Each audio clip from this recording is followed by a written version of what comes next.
Ich wollte schon immer verstehen, warum Romantiker so heißen.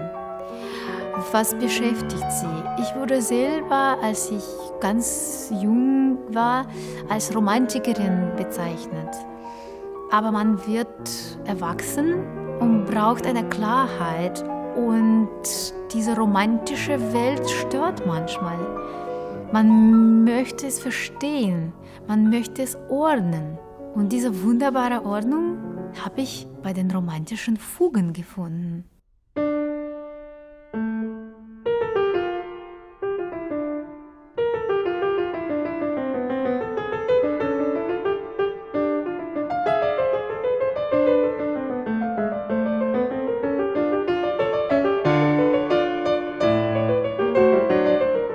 Dass Musik eine Art Sujet, eine Art Programm hatte, das gehörte auch zur romantischen Epoche.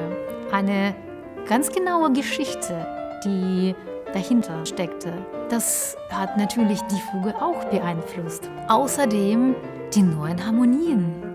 Die Komponisten haben weiter und weiter experimentiert mit verschiedenen Tonarten, die ganz unerwartet miteinander zusammenstellen, mit Harmonien, die nicht mehr so gut zusammengehören, sondern eher unabhängiger werden. Und natürlich auch die gesamte Botschaft. Was bedeutete eine Fuge? Muss es nur ein Genuss fürs Gehirn, für den Kopf sein? Oder bringt es auch eine Art Katharsis mit?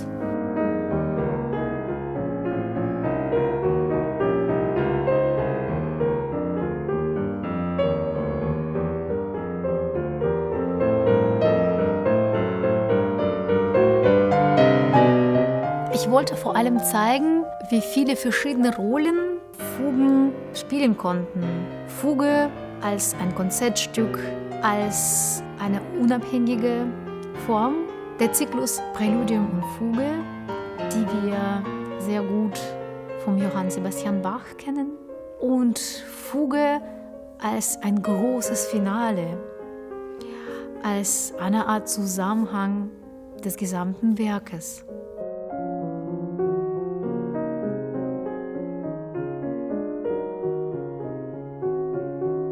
In einer Fuge von Beethoven erkennt man sofort den Komponist. Erkennt man seine Welt und wird mitgenommen. Es bleibt nicht so distanziert. Ich bin wahrscheinlich die 2000. die diese Sonate aufnimmt. Aber deswegen bleibt es so spannend, wie auch Arthur Schnabel gesagt hat, warum spiele ich mein ganzes Leben Beethoven und nicht Ravel und auch kaum Chopin, weil Beethoven für mich wie ein Krimi bleibt. Ich kann hier immer was Neues entdecken und einiges bleibt für mich immer noch geheimnisvoll.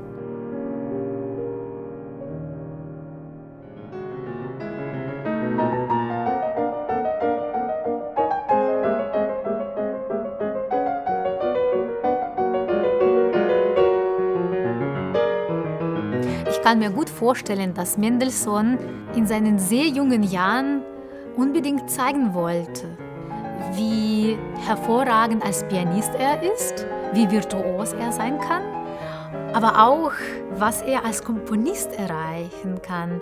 Ja, dass er eine Doppelfuge schon schreibt, die sehr lange dauert, die sehr viel Dynamik an sich hat.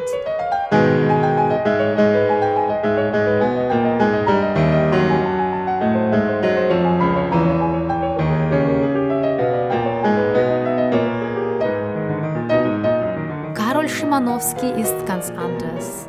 Seine Fuge ist langsam.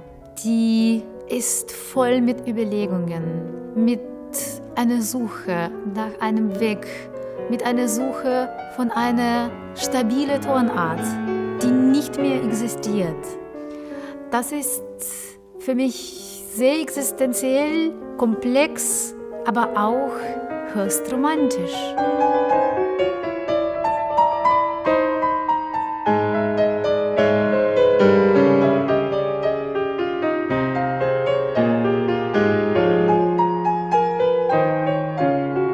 Ich glaube, eine Sehnsucht nach Klarheit bleibt immer aktuell.